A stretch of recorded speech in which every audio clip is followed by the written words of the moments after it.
dari kami berdua tidak berlama-lama lagi, mari kita saksikan penampilan dari kelas 11A. Terima kasih.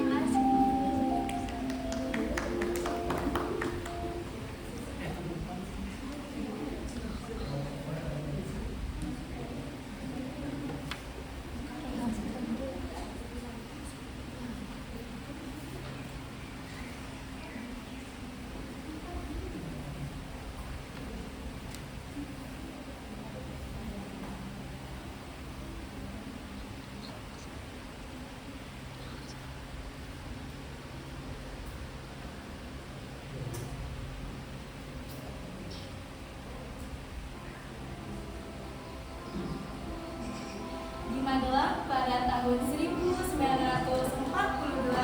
ada seorang anak lelaki bernama Pierre Andreas Daniel yang menghabiskan masa kecilnya dengan bahagia di kota ini. Pierre adalah anak kedua dari 3 bersaudara. Ayahnya adalah seorang dokter dan ibunya adalah seorang wanita berdarah campuran Perancis Belanda yang sangat menyayangi Pierre dan saudara-saudaranya. Pierre, Anak laki-laki yang namanya baru saja dipanggil itu menoleh mendengar suara ibunya yang terus memanggilnya. Pakai sepatumu, nak. Sepatu? Ya, Tidak, Mama. Biar mau pakai sendal saja, Mama. apa itu kan berbahaya? Teman-teman Pierre gak ada yang pakai sepatu. Semuanya pada pakai sendal. Boleh ya, Ma? sudah kesekian kalinya bocah yang berdarah minahasa Perancis dan Belanda itu menolak perintah ibunya yang menyuruhnya untuk menggunakan sepatu untuk menuju ke sekolah. Ia hanya berangkat menggunakan sandal. Alasan ketidakmauannya itu adalah karena ia ingin merasa senasib dengan teman-temannya yang tidak sepertinya. Karena keadaan keluarga teman-temannya yang tergolong berasal dari keluarga kurang mampu. Mereka harus ke sekolah tanpa menggunakan sepatu. Mendengar alasannya, tentu saja ibunya merasa terharu dan bangga. Tetapi ya, sebagaimana ibunya khawatir anaknya akan terluka jika tidak menggunakan alas kaki menuju sekolah. Pierre kecil itu kemudian tumbuh menjadi remaja yang bertanggung jawab dan berani. Ia melanjutkan pendidikannya di tingkat SMP dan SMA-nya di Semarang. Pierre akhirnya dapat tinggal dengan ayahnya yang memang tengah bekerja di Semarang. Sampai tiba hari di mana Pierre sudah tidak berstatus lagi sebagai pelajar dan sudah dinyatakan lulus dari sekolah menengah atasnya yang telah ia dididik selama 3 tahun terakhir ini. Sebagaimana orang tua pada umumnya, kedua orang tua Pierre menginginkan yang terbaik untuk anaknya. Mereka sebenarnya menginginkan anak lelaki mereka itu untuk seperti papanya, yang menjadi seorang dokter ataupun insinyur. Namun, sejak kecil, Pierre sudah sangat ingin memasuki akademi militer.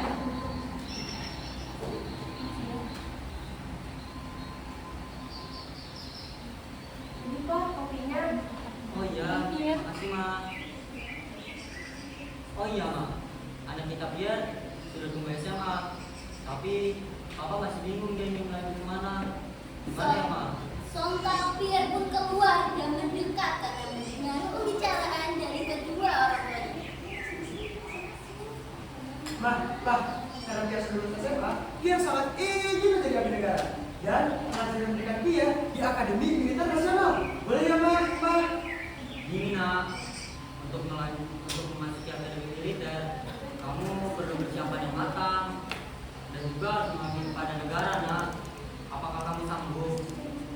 Iya, nak. Sebenarnya Mama ingin sekali jika kamu masuk ke Institut Teknologi Bandung dan menjadi seorang arsitek. Tapi, Ma, menjadi seorang abdi negara kan sekitar Pierre dari kecil.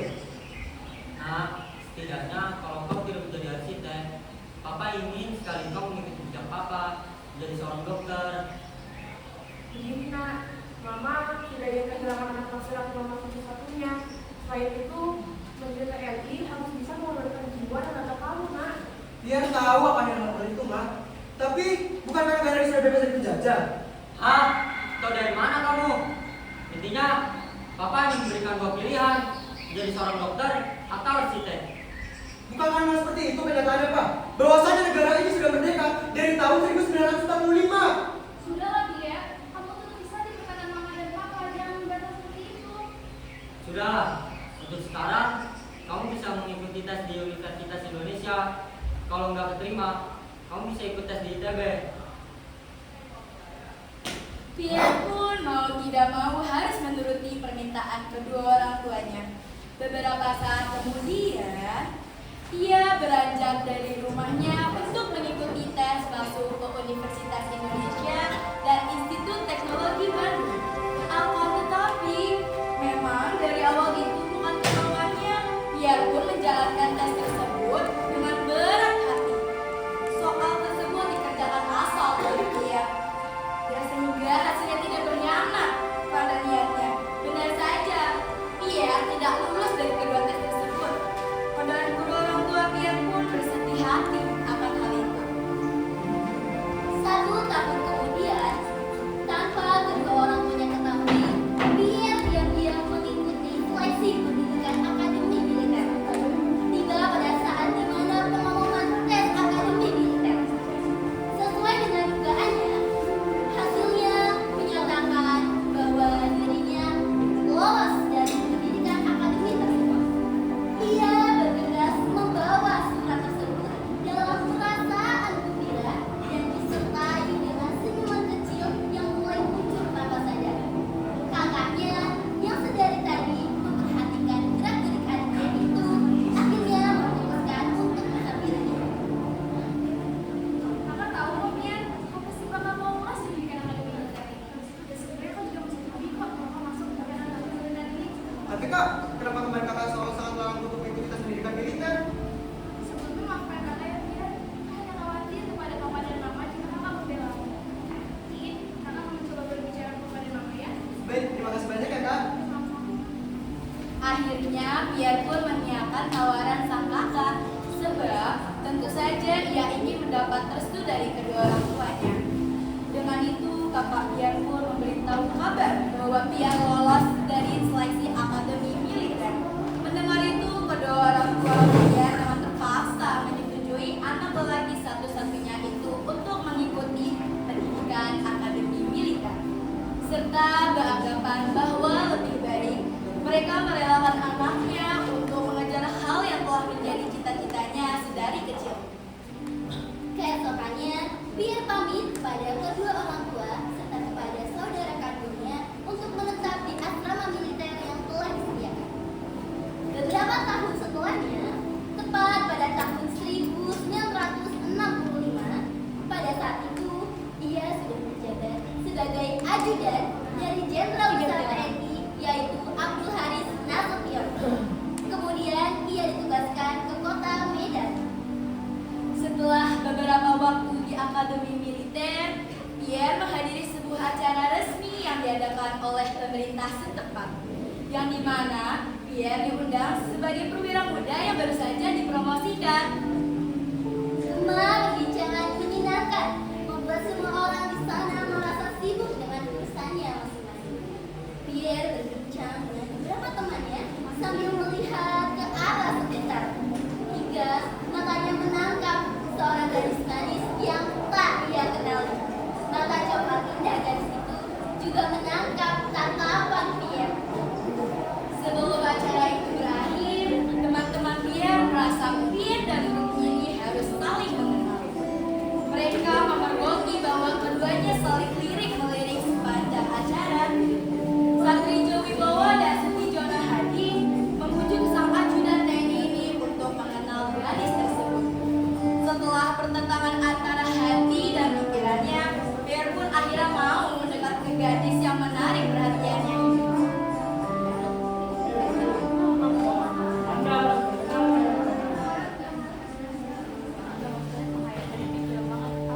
Rutini belum sempat menjawab, namun Pierre sudah terlanjur ditarik oleh teman-temannya untuk menghadap ke gadis berikut itu.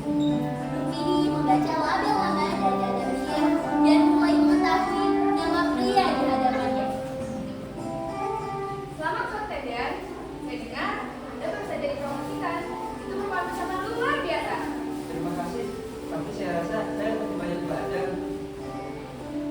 Perbincangan itu tak tahu harus ke arah kemana lagi. Rasa campur pun memenuhi ruang di antara mereka berdua. Sampai akhirnya...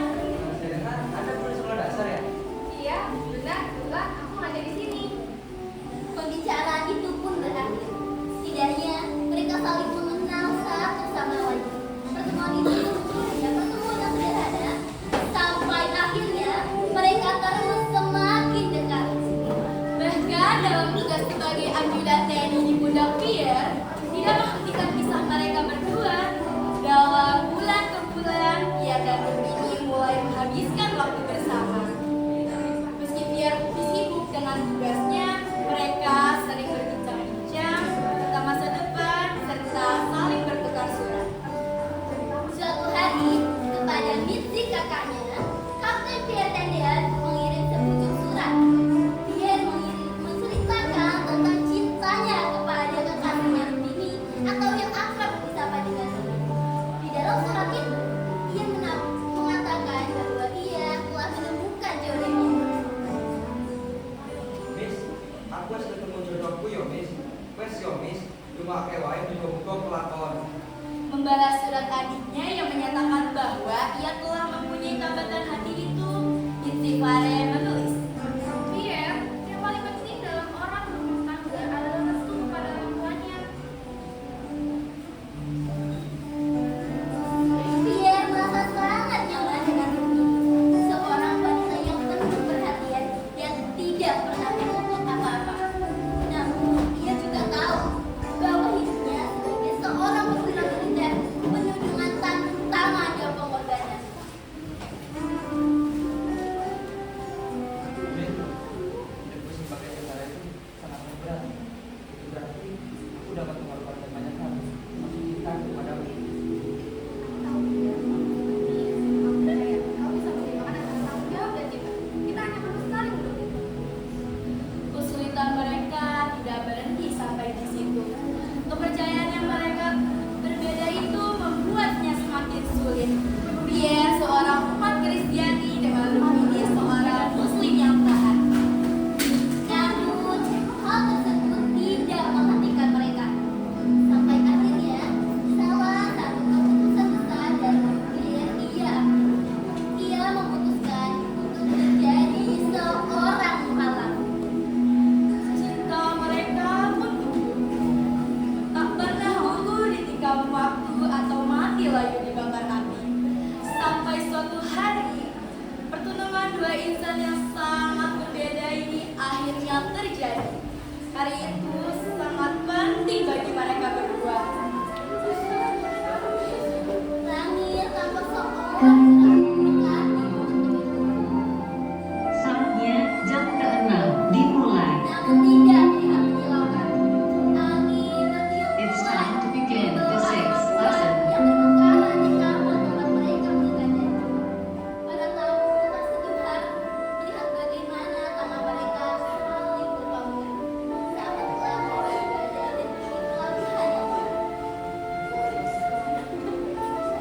Kebaya putih yang sederhana, namun anggun, membalut sosok perempuan yang selama ini menjadi cahaya dalam hidup pria di sisinya. Sementara setelah seragam yang sangat memancarkan ketegasan pada pria itu lunak oleh cinta. Akhirnya mempelai pria pun berlutut dan bertanya. Sang pengantin perempuan pun mengiyakan jawabannya. Dan dia berkata, ya, untuk lamaran tersebut.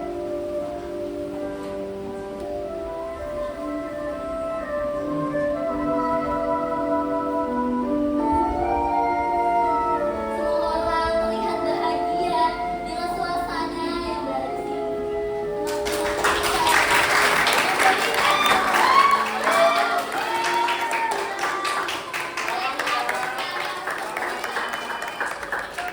Dalam 1 bulan ke depan,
kamu yang mau pada negeri ini.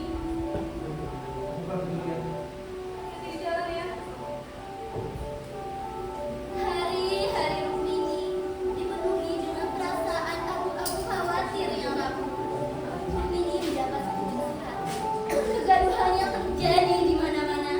Hatinya khawatir akan isi surat yang akan dibacanya nanti.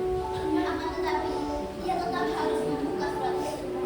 Surat tersebut mengatakan, Rukmini, jika kau membaca surat ini, aku hanya ingin tahu betapa besar cintaku kepadamu.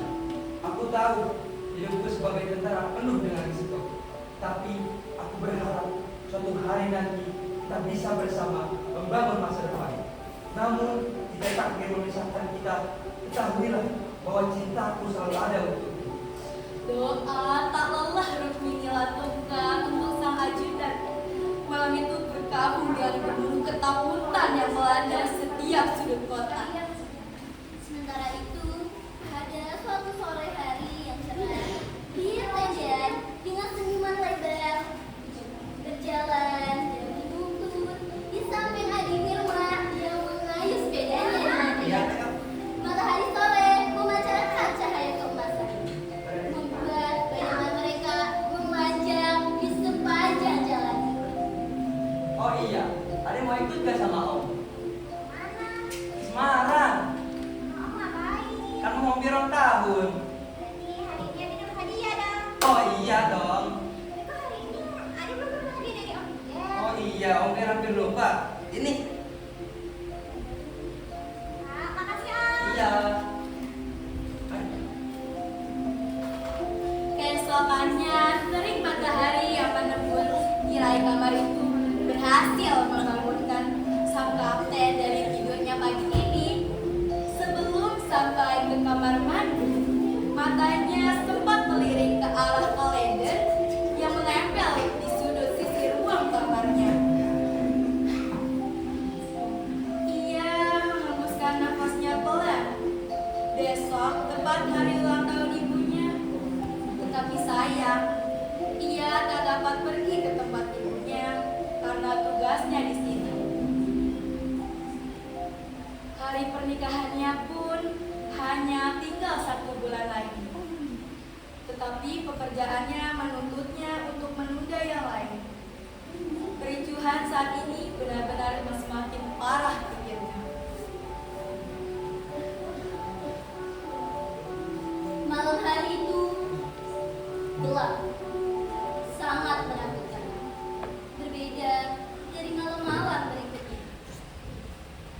30 September 1965. Tak ada yang menyangka malam ini akan dikenang oleh sejarah. Berita mengenai pemberontakan Partai Komunis Indonesia atau yang akrab disapa dengan PKI di Jakarta ini membuat kegaduhan di sana. Yang idealnya saat itu sedang menjabat sebagai ajudan jenderal besar Agus Haris Nasution terlibat langsung dalam upaya penyelamatan yang terjadi. Di malam hari itu, semua orang merasa takut dan khawatir. Mereka hanya berusaha untuk tidur di kamar yang masing-masing. Dengungan nyamuk yang berisi berhasil mengusir kantutnya, sedangkan Haris masih menolak sedikit pun terusik. Johanna menutupi kebodohannya. Bagaimana bisa ia lupa menyalakan obat nyamuk bakar pada malam hari ini?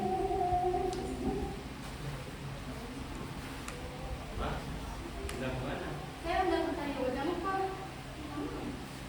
Haris mengumam singkat, lalu kembali melanjutkan tidur. Tiba-tiba saja,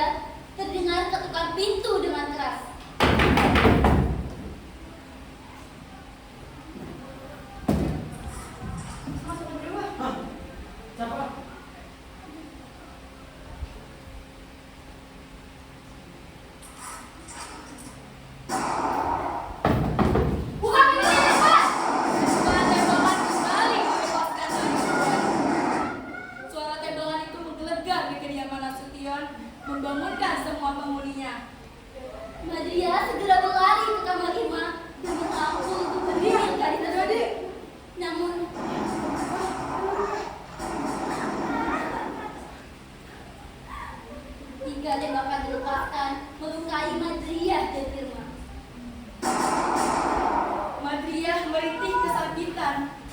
Satu peluru menembus lengannya dan dua lainnya menembus punggung Irma. Sementara itu, di belakang rumah, Jenderal Besar Abdul Hadis Nasution berusaha untuk melewati rumah dengan meloncat di pagar rumah yang tinggi. Ia tidak berhasil keluar walaupun terkena satu tembakan di kakinya. Setelah itu, adik Irma dipindahkan ke dalam pelukan Johanna. Ibu ada kena. Dielusnya rambut Irma dengan lembut, sementara gadis kecil itu kondisinya mulai melemah. Johanna meraih telepon rumah milik Nasution dan dikepung oleh pasukan Cakrawirawa. Berhenti! Semua telepon sudah kami putus. Mana Nasution? Pak Nasution, lu di Bandung. Sudah 3 hari lu di Bandung. Kalian tahu pembunuhan saya? Peluit berbunyi sebagai tanda harus berkumpulnya Cakrawirawa. Sudah, biarkan saja mereka. Fokus kita. Ayo pada Nasution.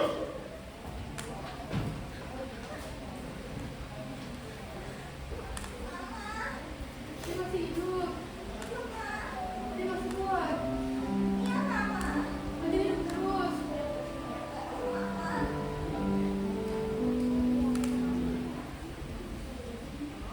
Adik Irma yang terkena tembakan tersebut berusaha untuk ditangani oleh Johanna, dan mereka berusaha untuk mengobati adik Irma dengan apa adanya. Luka tembakan itu yang harusnya mengenai Jenderal Besar Abdul Hadis Nasution, namun naasnya malah mengenai sang putrinya.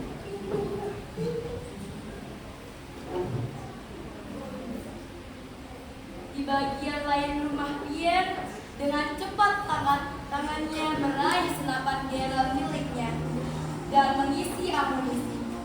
Diliriknya jam dinding yang tergantung di dekat foto masa muda Jenderal Nasution pukul 3 dini hari.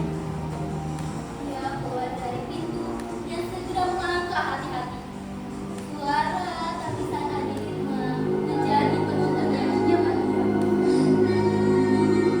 Berhenti!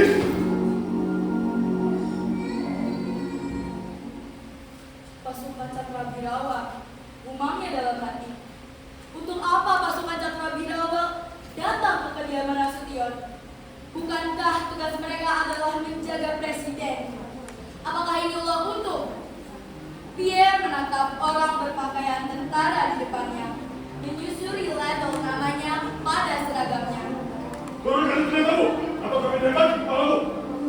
Saat itu, jika Pierre salah mengambil keputusan, nyawanya dapat melayang detik itu juga. Idris, sudah benarkah ingin Nasution? Bagaimana kalau kita balas berita ini? Perintah komandan jarak sudah jelas. Bahwa Nasution dari ke sana. Hidup atau mati. Pikiran Pierre melayang jauh. Bertanya-tanya, apakah ada maksud dari tindakan kejam ini? Kau tak dengar apa yang kurang kali? Turunkan senjata atau mati. Suprapto, Sutoyo, dan Parman sudah ditangkap. Hanya sisa Nasution saja. Sekarang, dengarkan saya baik-baik. Di mana Nasution? Tak mungkin ia bocorkan Jenderal Nasution di mana posisinya, yang mana ia sendiri juga tidak tahu di mana tempatnya. Tapi yang jelas, Jenderal Nasution masih hidup dan belum tertangkap. Pierre percaya pada kemampuan Jenderal Nasution, walaupun jenderal-jenderal besar lainnya seperti Sutoyo, Suprapto, dan Parman kemungkinan besar sudah ditangkap pasukan Cakrawirawa. Tak ada cara lain. Pierre dalam hati. Kau tak dengar apa yang saya katakan tadi? Mana Nasution? Kesabarannya sudah habis. Apa yang akan dikatakan Komandan Jaharum apabila ia datang dengan tangan kosong? Di mana Nasution? Bawa Dengan cepat, pasukan Cakrawirawa menyeret Pierre untuk masuk ke dalam truk militer dan membawanya ke rumah penyiksaan. Di rumah penyiksaan, ruangan itu sunyi dan dingin. Hanya diterangi oleh lampu bohlam yang telanjang tergantung di langit-langit. memancarkan cahaya suram. Bau karat dan kelembapannya pun sangat menusuk hidung Pierre. Pierre dengan tangan terikat membelakang kursi kayu yang sangat kasar. Duduk tegak meski tubuhnya terasa sakit di sekujur tubuh. Sebuah kain hitam tebal menutupi matanya, mengurunginya dalam kegelapan. Ia bisa merasakan kehadiran beberapa orang di sekelilingnya, napas berat dan gerakan samar mereka.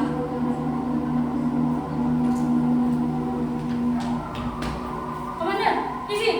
Ada sedikit perbedaan ciri-ciri fisik. Dengan tentang tempat lamaran, tinggi badan dan tidak ada tanda lahir di lengan seperti yang disebutkan. Hah? Omong kosong. Semua dengar masuk kau. Buka penutup mata. Ya Tuhan, ini bukan. Anggota PKI itu merebut foto tersebut dan membandingkannya dengan wajah Pierre. Dia terdiam sejenak, alisnya berkerut. Ada kemiripan, namun ada perbedaan yang jelas terlihat di mata dan bentuk wajahnya. Hah? Siap. Sepertinya kita salah tangkap. Salah seorang pasukan cingkraan menarik kasar rambut Pierre ke belakang, memaksa kepalanya mendongak. Mana Nasution? Jangan kau bohongi kami. Saya sudah bilang, saya tidak tahu. Saya hanya. Sebuah tamparan keras mendarat di pipi Pierre, membuatnya meringis kesakitan. Kau tidak ingat? Kau pasti tahu sesuatu. Penyiksaan berlanjut dalam kegelapan. Dengan Pierre menerima pukulan dan hanya bisa mengerang sambil mencoba melindungi diri. Terdengar suara yang sangat keras dan suasana tegang antara anggota Cakrawirawa. Kau ajudannya kan? Jangan coba lindungi pengkhianat itu. Tapi kau tetap ajudannya kan? Habis ini sejauh ini, kami tak mungkin melepaskan begitu saja. Dengan kasar, tutup mata itu dipasang kembali ke wajah Pierre. Penyiksaan yang semakin brutal. Kalian, tutup kembali tutup matanya. Kita lanjutkan interogasi.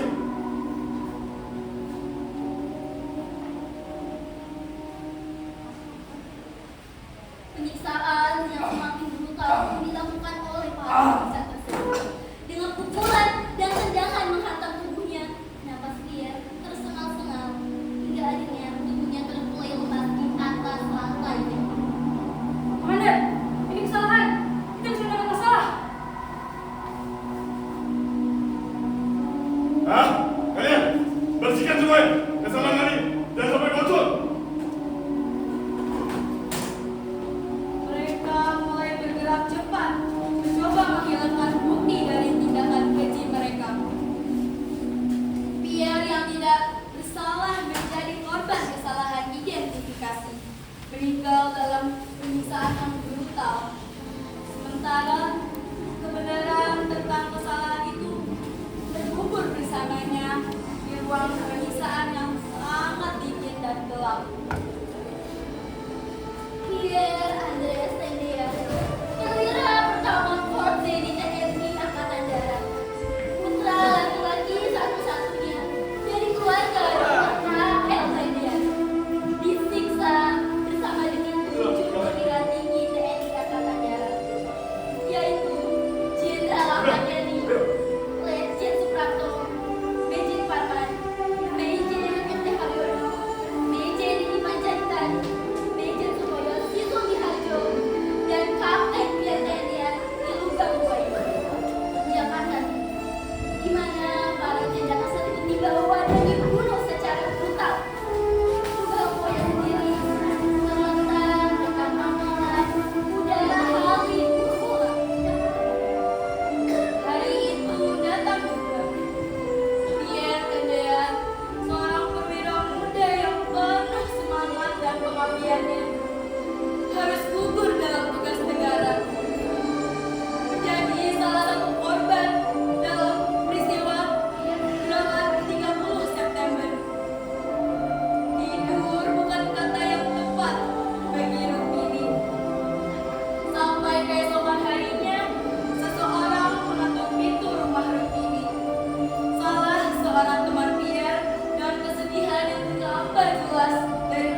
sempat membangun keluarga. Namun ia telah abadi menjadi anak dari bangsa. Namanya abadi sebagai simbol keberanian, pengabdian, dan cinta tanah air. Dari lorong-lorong sejarah, suara langkahnya tetap terdengar, mengingatkan kita bahwa kemerdekaan dan kebenaran tak pernah datang tanpa korban. Kapten Ferdinand pergi di usia, namun barisannya hidup selama-lamanya.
Prajurit sekalian, kawan-kawan sekalian, terutama rekan-rekan yang sekarang kami sedang melepaskan.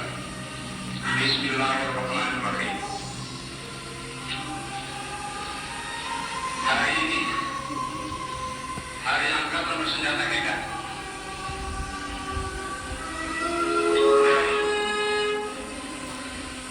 Yang selalu dibilang, tapi yang kali ini hari yang ditinggalkan oleh kefitnahan, ditinggalkan oleh kekhianatan, ditinggalkan oleh penganiayaan. Tetapi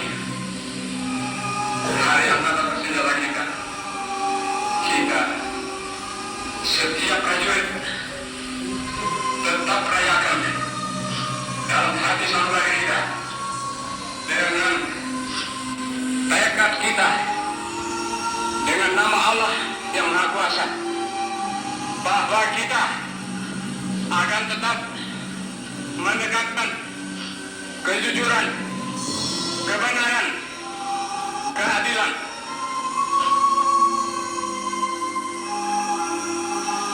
Jenderal Suprapto, Jenderal Hartono, Haryono, Jenderal Parman, Jenderal Panjaitan, Jenderal Sutoyo, Letnan Tendean, kamu semua mendahului kami semua yang kamu tinggalkan punya kewajiban meneruskan perjuangan kita, meneruskan tugas angkatan bersenjata kita, meneruskan perjuangan TNI kita, meneruskan tugas yang suci. Kamu semua, tidak ada yang lebih tahu daripada kami yang di sini, daripada saya. Sejak 20 tahun kita selalu bersama-sama membela negara kita, perjuangan kemerdekaan kita, membela pemimpin besar kita, membela cita-cita rakyat kita, Saya tahu kamu manusia tentu ada kekurangan, ada kesalahan. Kita semua demikian. Tapi saya tahu kamu semua telah 20 tahun penuh memberikan semua dharma baktimu, semua yang ada padamu untuk cita-cita yang tinggi itu. Dan karena itu kamu biarpun hendak dicemarkan, hendak difitnah bahwa kamu pengkhianat, justru di sini kami semua saksi yang hidup. Kamu adalah telah berjuang sesuai dengan kewajiban kita semua menegakkan keadilan, kebenaran, kemerdekaan. Tidak ada yang ragu-ragu. Kami semua sedia juga mengikuti jalan kamu. Jika memang fitnah mereka itu benar, kami akan buktikan. Rekan-rekan, adik-adik saya sekalian,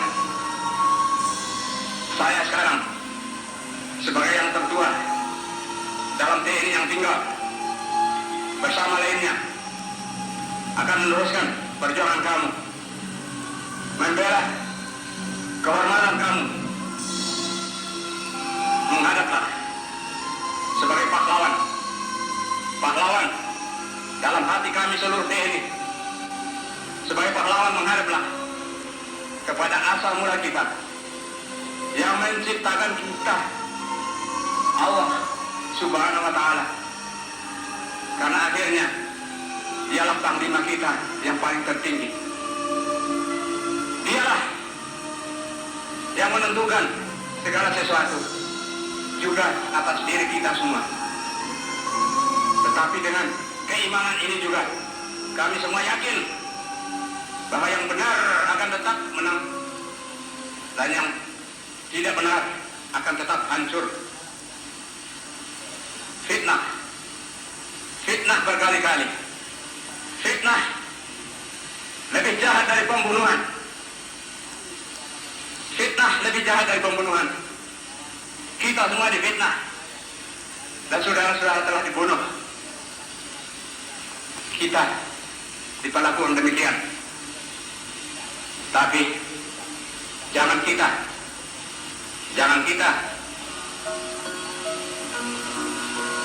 genggam hati iman kepada Allah Subhanahu wa Ta'ala.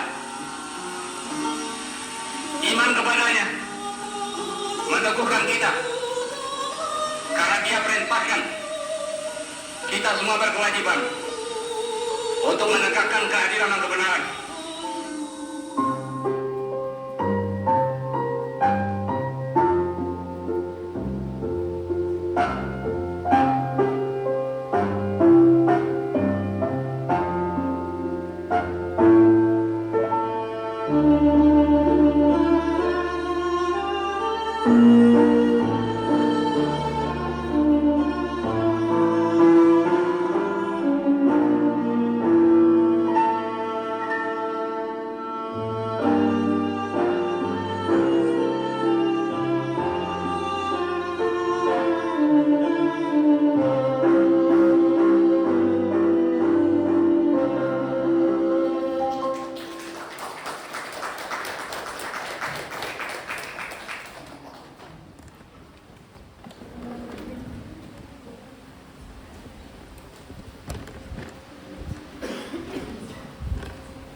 Jadi sekian dan terima kasih udah menonton drama kami.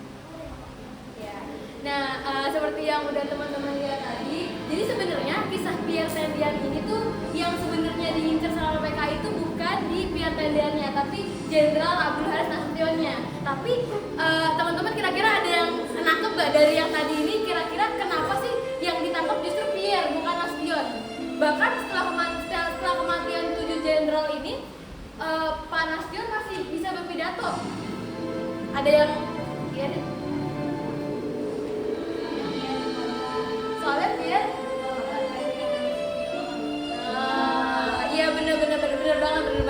Tapi kalian tahu gak sih ada beberapa versi yang mengatakan bahwa sebenarnya waktu tadi kan lihat kan yang adegan Pierre disekap yang dia gini. Nah itu sebenarnya yang Pierre bilang adalah saya ajudan Nasution, bukan saya Nasution.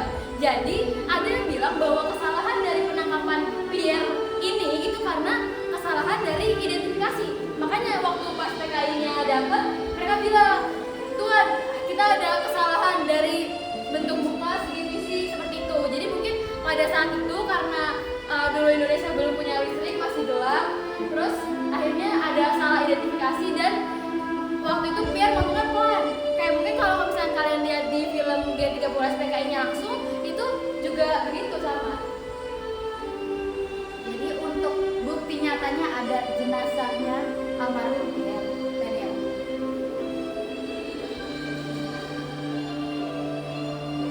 Jadi jenazah Pierre Tender ini yang paling terakhir dimasukin seperti yang tadi ada di adegan, yaitu ada suara peluit. Jadi ketika peluit itu dinyalakan, itu seharusnya para anggota PKI itu sudah pulang, sudah balik membawa tujuh jenderal ini. Cuma karena Pierre belum ketangkap, makanya dia adalah salah satu korban dari lubang buaya yang ditaruhnya paling atas. Oke, mungkin sekian dari kelas 12A.